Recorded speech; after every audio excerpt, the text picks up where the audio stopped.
E aí, amigos e amigas, estamos aqui agora para ver um assunto de fundamental importância, que esse assunto aqui, vou dizer a vocês, viu? Esse assunto aqui é o que você chama de ligação iônica. Ligação iônica que faz parte do grupo das ligações químicas, que vocês viram ali, que não era para aparecer, mas já apareceu, mas tudo bem. E aí a gente vai fazer um trabalho em cima de um assunto muito importante, vou ficar aqui em cima observando todo mundo.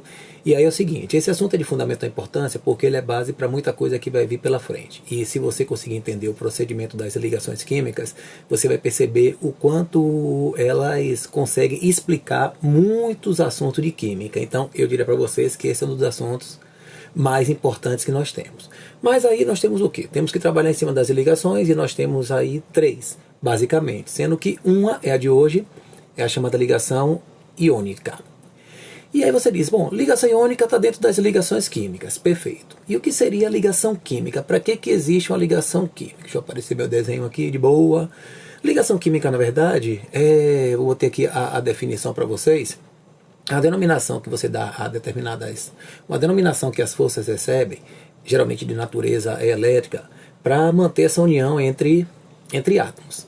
Então, quando os átomos se unem, eles estão ligados. Então, essa ligação é o que você chama de ligações químicas. Aí você fala, sim, e daí? Daí que é o seguinte, as ligações, elas obedecem à chamada teoria do octeto. Por quê? Porque os átomos que são encontrados isolados na natureza são os gases nobres.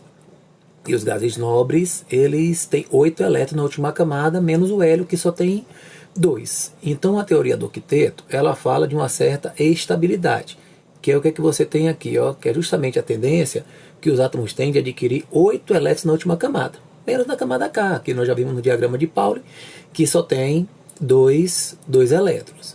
Aí você fala, certo, e aí, o que é que tem a ver, o que é que eu tenho com isso? Bom, essa estabilidade acontece pelo seguinte... Quando você tem isso aqui, ó, você trabalha em cima de uma energia potencial e de uma distância. A proporção que você vai aproximando os átomos, aqui, ó, vai aproximando os átomos, aproximando, o que é que acontece? A energia potencial, ela diminui. A energia potencial vai diminuir. E no caso aqui, por exemplo, nós temos, sabe quem? Nós temos uma distância em nanômetros de 0,074 metros e você tem aqui menos 4,58 de energia potencial, ela caiu bastante. Então, com essa aproximação, com menos energia, a estabilidade foi alcançada e aconteceu essa ligação aqui, ó, de hidrogênio com hidrogênio. Então, toda vez que você aproxima, a tendência é o quê? É diminuir a energia potencial e aí você consegue, de alguma forma, aumentar a força elétrica, que no caso vai ser das ligações, da ligação iônica, e você consegue fazer uma ligação. Só que o que é que você tem que saber? Bom, o que é que eu tenho que saber a respeito disso, amigo? Você tem que saber o seguinte, que algumas substâncias não precisam obedecer essa teoria do octeto. Tanto é que essa teoria do octeto ela ficou por muito tempo, só que agora já se sabe, hoje, há muito tempo já, que existem vários tipos de estabilidade.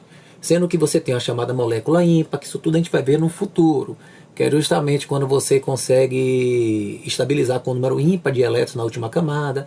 Tem substâncias que estabilizam com 3, com 5, com 7, com 9.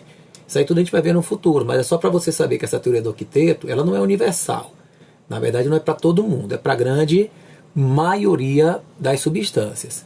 Tem aquelas que são deficientes, que às vezes coincidem até com a ímpar, mas você completa, sei lá, você fica com 2, com 4, com 6 elétrons na última camada, significa dizer então que você não alcançou o octeto, ou seja, você está deficiente de elétrons.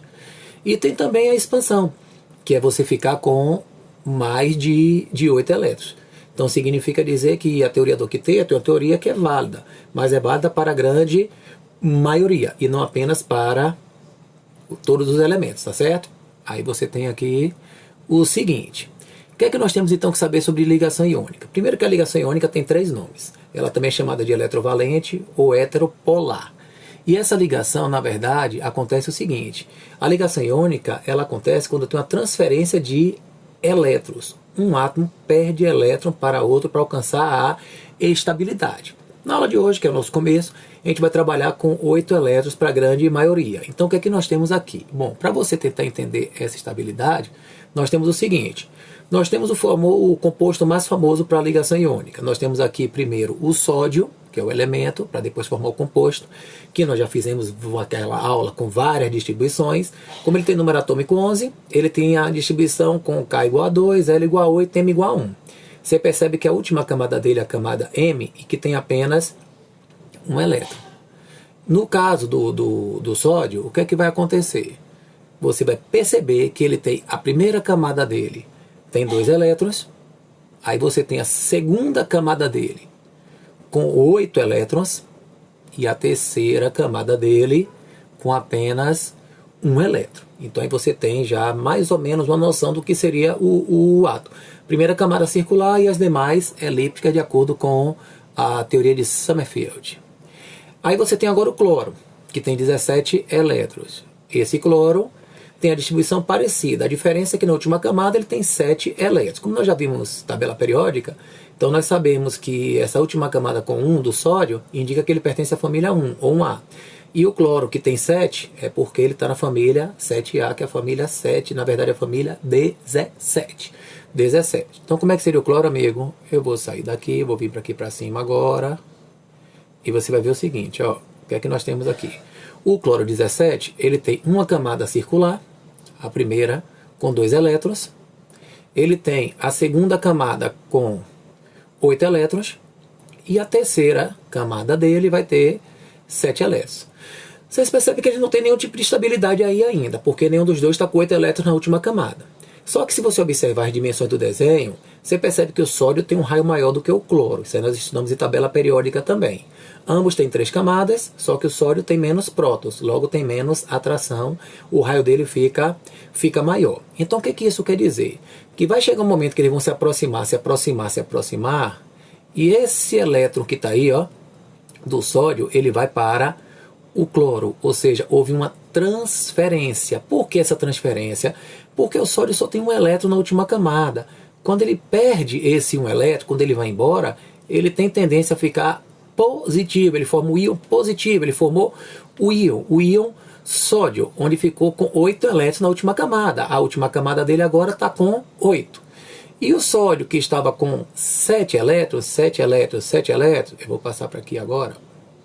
O sódio que estava com 7 elétrons, ele passou a ficar com 8 e passou a ser um íon negativo, íon cloreto. Significa dizer então que, nesse caso aí, significa dizer que o que você tem é, agora seu sódio é Na+, sua primeira camada está com 2 elétrons, e a segunda ela fica com 8, e ele estabiliza, completando, obedecendo a teoria do octeto.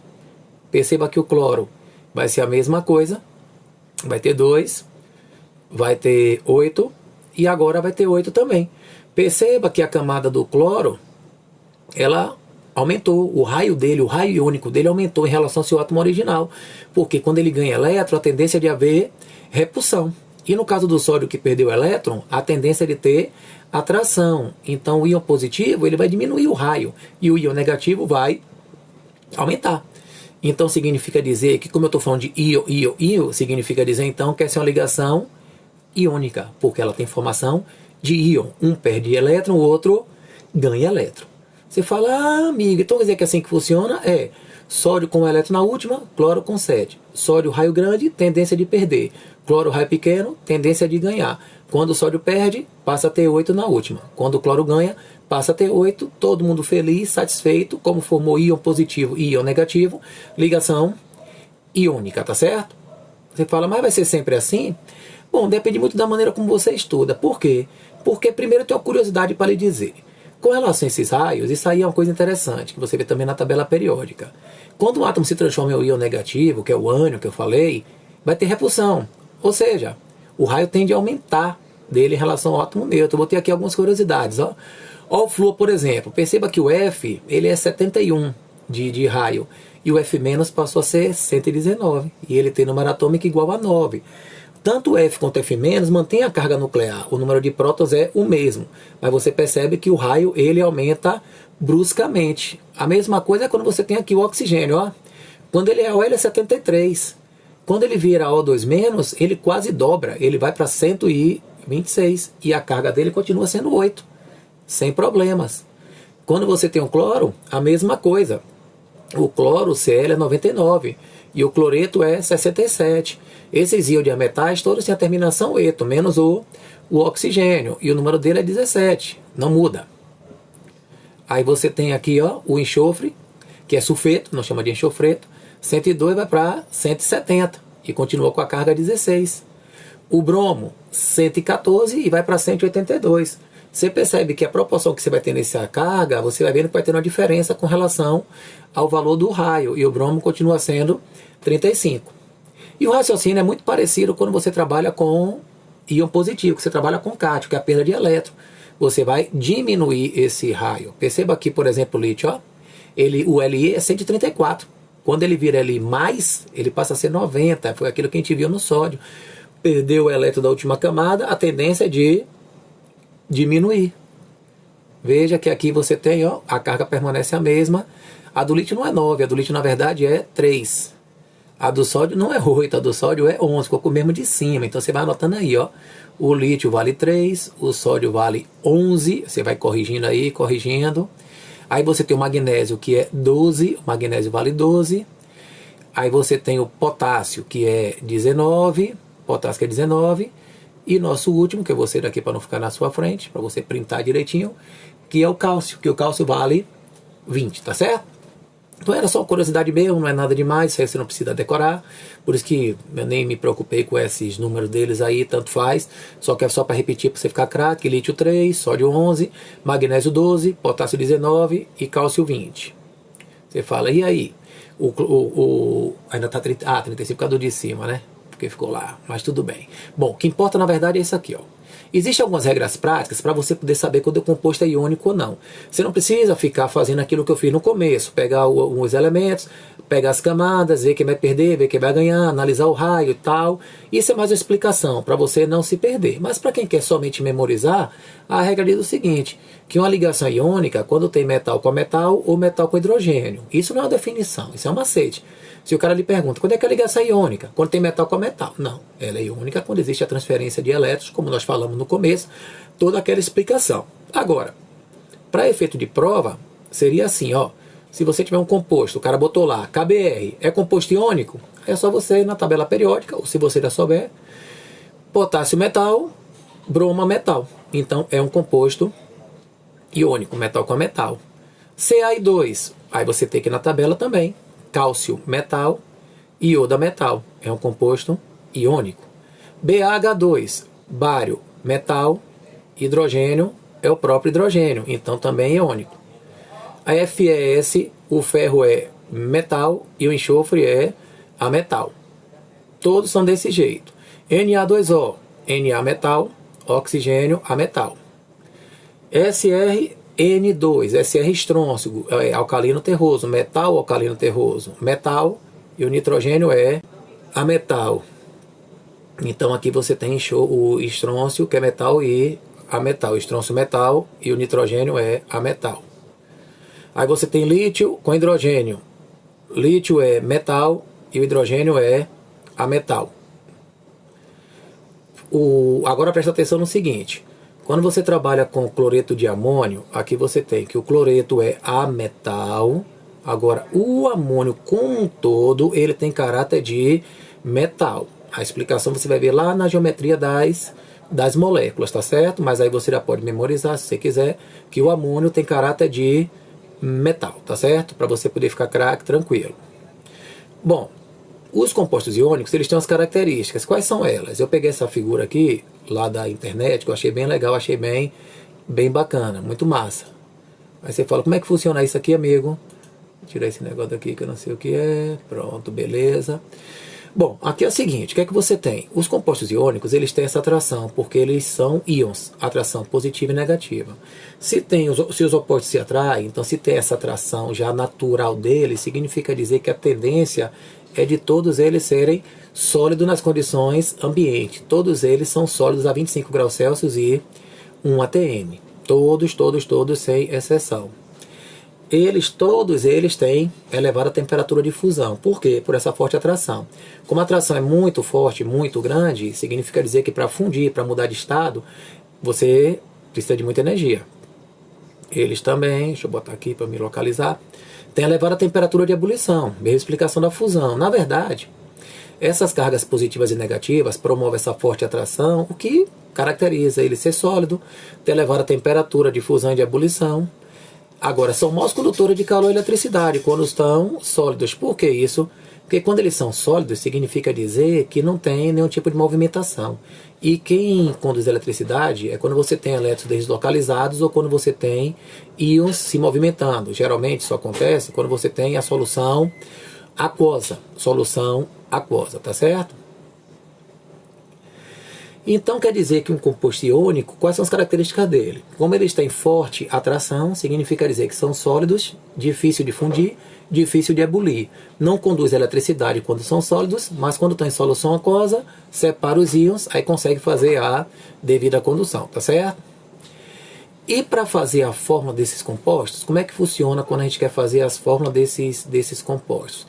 Também é simples. Para formular, é necessário que você tenha um elemento A juntamente com o elemento B.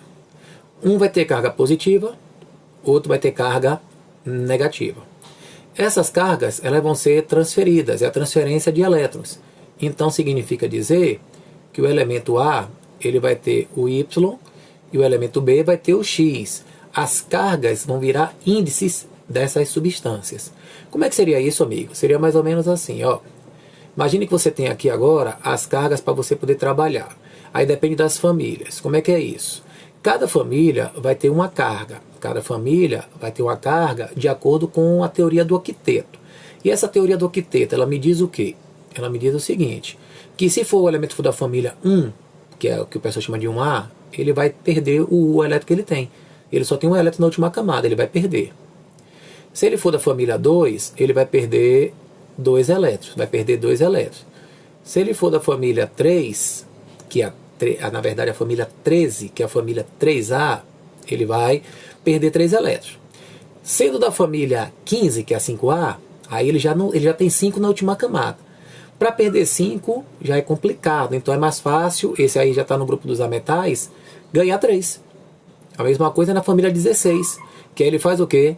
Ele ganha 2. E a família 17, que ele vai ganhar 1. Então significa dizer que a 4 não entra. 4 você não estuda no ensino médio, porque a 4 tem tendência de ganhar e de perder 4 elétrons, tá certo? Ele pode perder ou pode ganhar. Mas como é que seria isso, amigo? Como é que ele pode me cobrar isso na prova? Isso seria assim. Se você tiver, por exemplo, cálcio e nitrogênio, qual seria a fórmula do cálcio e do nitrogênio? Aí eu tenho que saber que o cálcio pertence à família 2. Se é da família 2, ele tem carga mais 2. O nitrogênio é da família 15, então ele vai ganhar 3 elétrons. Família 5A vai ter que ganhar 3. Aí é só você inverter. Os 2 que você tem no cálcio vai virar índice do nitrogênio, e os 3 que você tem no nitrogênio vai virar índice do cálcio.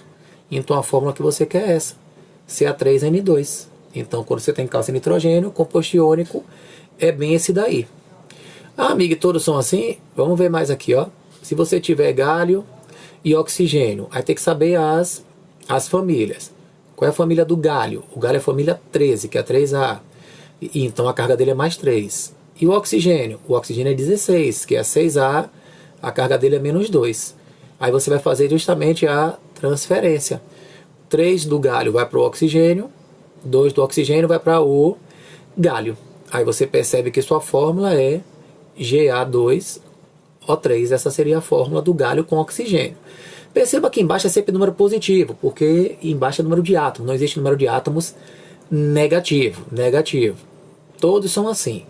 Se você quiser um composto formado por potássio e enxofre. Bom, o potássio ele pertence à família 1, que chama de família 1A. Se é da família 1, ele vai perder o elétron que ele tem. E o enxofre, que é igual ao oxigênio, que é 16, vai ganhar 2. Significa dizer que esse 1 do potássio vai para o enxofre, não precisa colocar. E esse 2 do enxofre vai para o potássio, aí a sua fórmula seria simplesmente K2S. Aí você tem a fórmula prontinha, sem maiores problemas. No caso do bário, se você quiser bário com cloro, como é que você faz bário com cloro? Bário com cloro, o bário é da família 2, então ele precisa perder 2 elétrons. e o cloro é da família 17. Se é 17, então precisa de 1 para ficar com 8 na última camada. 2 do bário vai para o cloro, 1 do cloro vai para o bário, que não precisa colocar. Então sua fórmula é simplesmente BaCl2, tá certo? Todos são assim, Na e P. Aí eu vou no Na, qual é a família dele? 1. Se é 1, carga mais 1. E o P, 15, qual é a família dele? Menos 3. Então aí o que é que eu faço aqui agora? 1 do sódio vai para o fósforo, 3 do fósforo vai para o sódio. Aí você teria Na3P, estaria formado o seu composto iônico de sódio com fósforo. Ah, mas eu quero fazer com alumínio e com flúor. Não tem problema. O alumínio é da família 13, então ele tem que perder 3 elétrons. E o flúor é da família 17, então ele tem que ganhar 1 elétron. Então 3 do alumínio vai para o flúor, 1 do flúor vai para o alumínio que não precisa colocar. E aí você tem o seu composto formado tranquilamente. E aí eu vou subir aqui só para você poder seguir. Aí veja que agora eu quero magnésio com enxofre. O magnésio é da família 2. Então a carga dele é mais 2. Enxofre é da família 16. Então a carga dele é menos 2. Então aí eu posso cortar os dois, já que são simétricos. Então a fórmula seria simplesmente MgS. Então você percebe que aí, quando você tem isso, aqui você consegue chegar ao fim das ligações iônicas. Então o que é que eu tenho que saber de ligação iônica, amigo? Primeiro, que você tem uma transferência de elétrons, formação de um cátion e de um ânion. Alguém vai perder elétron para alguém. Geralmente o metal que tem raio maior perde para o ametal que tem raio menor. Um fica positivo, outro fica negativo, forma seu cátion e forma seu ânion, tá certo?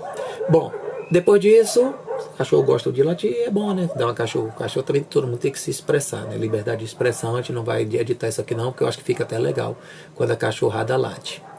Bom, segundo, saber, aquele radiozinho na verdade não precisa nem se preocupar muito, ali é só curiosidade, mas o que você tem que saber é o seguinte, o valor não. Mas saber que quando ele fica positivo, quando ele perde elétron, o raio diminui, quando ele fica negativo, ele ganha elétron, o raio aumenta. Saber que os compostos iônicos têm forte atração, positivo e negativo. Com essa forte atração, significa dizer que eles vão ser sólidos, alta temperatura de fusão e de ebulição, não vão conduzir eletricidade e que vão conduzir só se estiver em solução aquosa, para liberar os íons, ter liberdade de movimento. E a última coisa são as fórmulas, que é só você se ligar que as famílias 1, 2 e 3 perdem os seus elétrons, 1, 2 e 13 perdem 1, 2 e 3 respectivamente. 4, pelo fato de perder ou ganhar, o ensino médio não cobra. Aí vai para 5, 6 e 7, que é 15, 16 e 17, que ganham. E aí é só fazer a troca, como nós fizemos aqui vários exemplos, tá certo? Então, amigos, é isso aí que nós temos. Deixa eu ver se ele vai botar aqui a apresentação dos slides. Pronto, eu adoro isso. Fechou, valeu e até a próxima. Fui!